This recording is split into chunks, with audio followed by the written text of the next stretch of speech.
Welcome to Shakespeare FC, The Words, a 5-minute journey into the individual bits of language that were forged, fletched, hewn, and hammered, and sometimes crowbarred, into existence by our brilliant and witty Warwickshirean wordsmith, or, as you become more familiar, Uncle Will.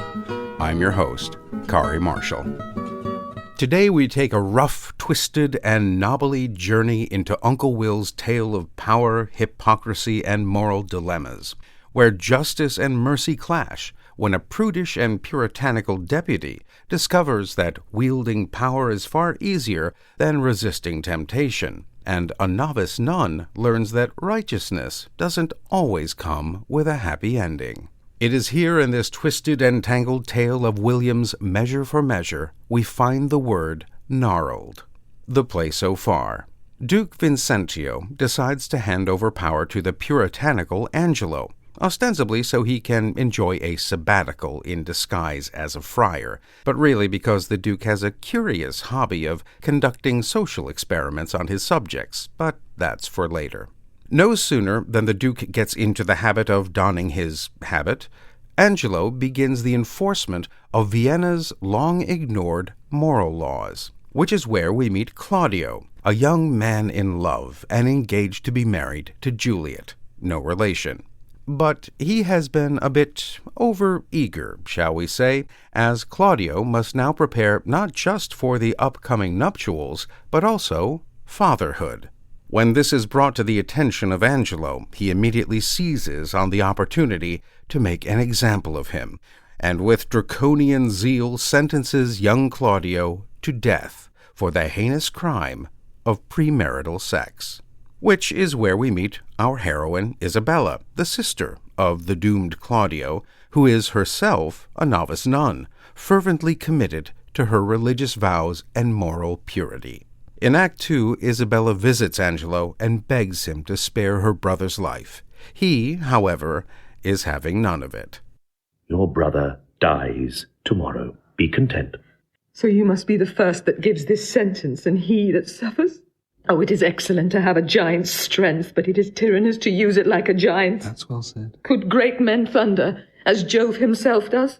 Jove would ne'er be quiet, for every pelting petty officer would use his heaven for thunder, nothing but thunder. Merciful heaven! Thou rather with thy sharp and sulphurous bolt splits the unwedgeable and gnarled oak than the soft myrtle. Now, as an adjective, gnarled more than likely has its roots, see what I did there? With the word knurl, which describes a small protuberance, outgrowth, or knob, as found in trees or branches. William's gnarled really didn't catch on for quite a while. Uncle Will did use a variant gnarl, meaning to snarl, in the second part of his Henry VI, as well as his Richard II. But it took off and truly became rooted in our everyday lexicon in the 1970s by a certain subset of the Southern California youth culture, when they looked out at the twisty, knobby, choppy, seemingly unrideable waves. Oh, that's so gnarly, dude. Yeah, I know, dude. But back to William's Measure for Measure. And to make this tale more twisted, Angelo finds himself entangled in his own web of hypocrisy as he suddenly falls prey to a rather inconvenient attraction to Isabella, leading him to set aside his own moral absolutism as he proposes a solution to her conundrum. Set aside her vows of purity and chastity and have sex with him, and her brother might, just might, survive, which is simply... Oh, dude, that's gnarly as Well, alas and alack, my friends, that is all we have time for. Join us again next time for another hopefully informative journey into the mind of Uncle William. I'm Kari Marshall. Farewell until next time.